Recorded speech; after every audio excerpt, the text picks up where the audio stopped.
Uh, Sometimes I really like when songs have like other languages, or when it's like the same words over and over again, like in a lot of electronica songs. I'm like, okay, cool. It's just I hear a voice, it's voice, but it's the voice is more of an instrument. Or um, Strawberry Fire mentions Sigur Rós, which it's Icelandic, so you don't really know what they're saying. I love that. It's kind of the same way that um, I wish that most.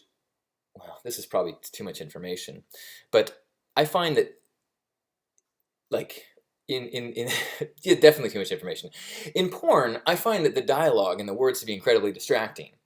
And so I kind of wish all porn was in other languages, and that way you could just know, oh, they're talking. I get the gist that this is a pizza guy and this is a woman who doesn't have enough change. So I get the gist of that. I don't need to be distracted by them trying to convince me of, in the same way that songs that are in foreign languages also are.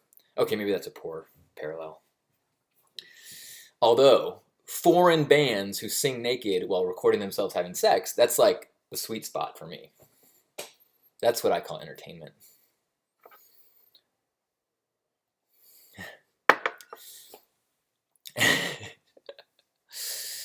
Sweet. Looks like a lot of people have been in this frame of mind of either singing more or being confused by lyrics. I love those websites that have like all the different misheard lyrics.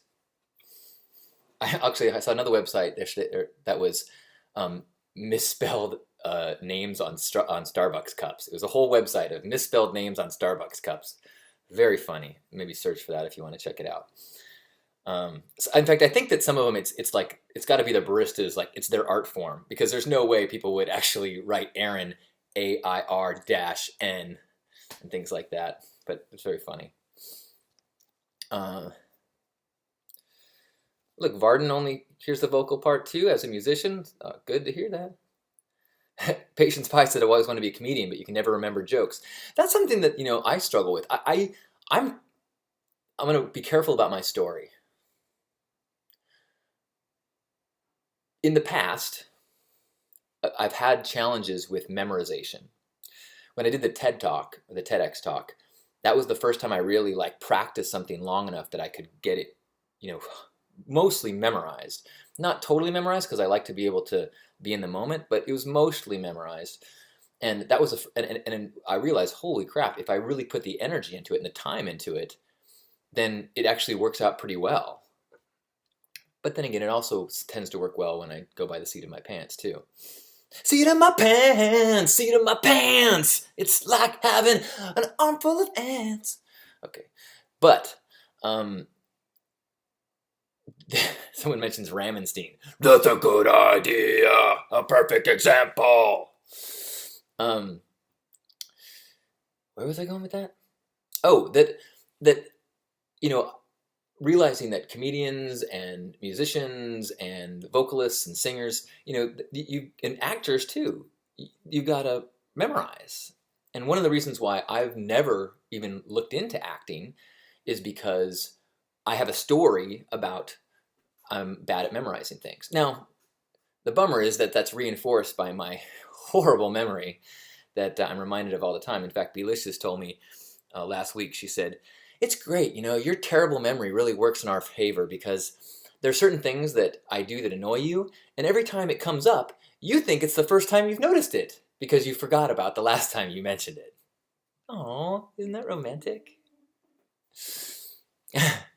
Musical Hug Nation!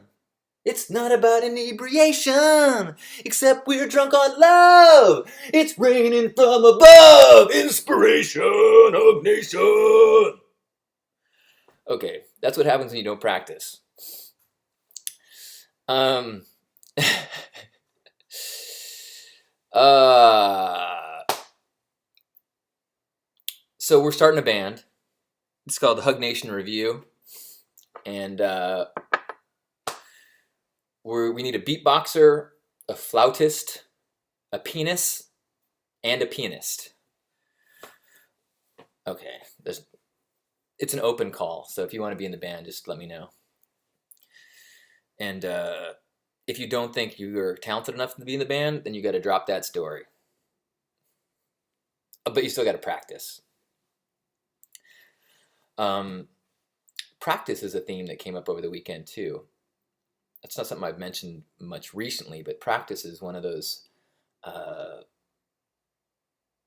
core. As I was talking to some of these musicians, and I mean, incredibly talented, and practice is just a part of their life. They you know, I get this. I have this vision of like, wow, they're just this talented, gifted person. They just pick up an instrument and they can just play. And to a degree they can, but part of the reason is because they're constantly practicing. They're so familiar with their instrument that through practice that they can effortlessly throw together melodies and notes and things and jam.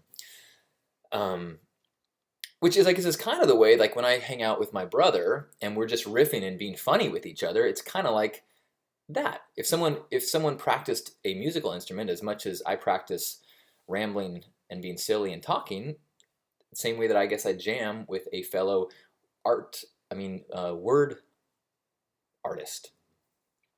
Word artist. That reminds me of the old Steve Martin joke. He goes, because some people have a way with words and other people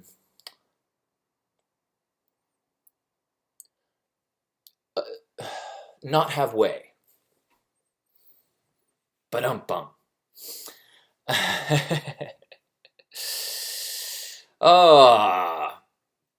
So, let's see.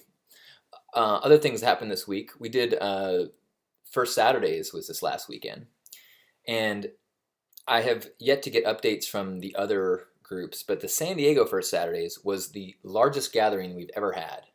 We had 92 volunteers. 92 volunteers! We had tons of kids. It was a beautiful day in the park. It was sunny, but not too hot. There was one guy who visited who had a guitar and a harmonica, and he played Dylan songs. And we had tons of sandwiches. We had like egg salad and bologna and PB&J, and we had tons of fruit, and we had tons of backpacks even. There's so many heartwarming things that happen. Like there was this one when we were getting set up and I was walking around and saying, thanks for your patience, we're going to get set up. And this one woman with her two young kids, probably 8 and 13, little boy and little girl, she was like, they start school next week and they don't have a backpack. If there's any backpacks, that would be so helpful. And I was like, I'll see what I can do. And backpacks are really precious. Everybody always wants a backpack. If you're homeless, a backpack is awesome. And people donated in this week we had like some good backpacks. Like there was a really cool, nicely made backpack that was pink. And I was like, oh, I want this so bad. And like maybe I could just give them $20 and say, can you go buy a backpack? But I was able to find a backpack for the little girl and the little boy that were nice backpacks, and felt like, that was so cool. And then as I was leaving, the mom was like, John. I'm like, who knows my name? I'm like, oh right, I have a name tag on. John. She's like, you are our angel. I was like, oh, what a gift. What a joyful experience, and what a treat to be able to have the opportunity to do something that takes so little effort and yet is felt so deeply by people. And the cool thing was, well, there's a lot of cool things, but with 92 people, like my challenge is trying to make sure or try to allow everyone to have an experience where they actually get to do something. Like people want to, if you volunteer, you want to feel like you get to do something. One of the cool things about First Saturdays, as opposed to a lot of charities, they need help with things, but you don't actually get to be one-on-one and in the street and actually handing people things.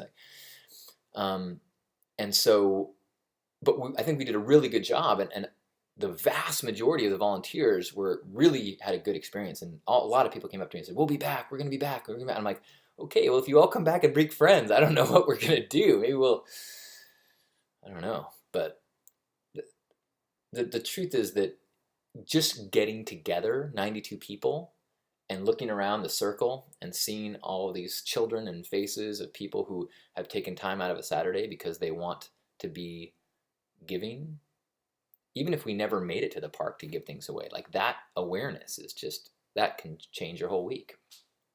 changes my whole month.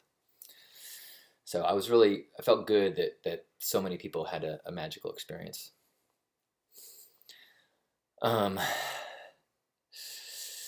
So look at that.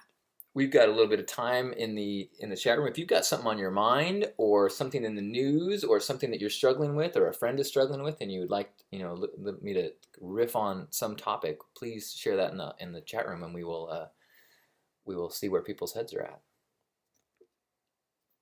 or where your heart is at. Both are important, but I'd lean on the heart if you have the choice.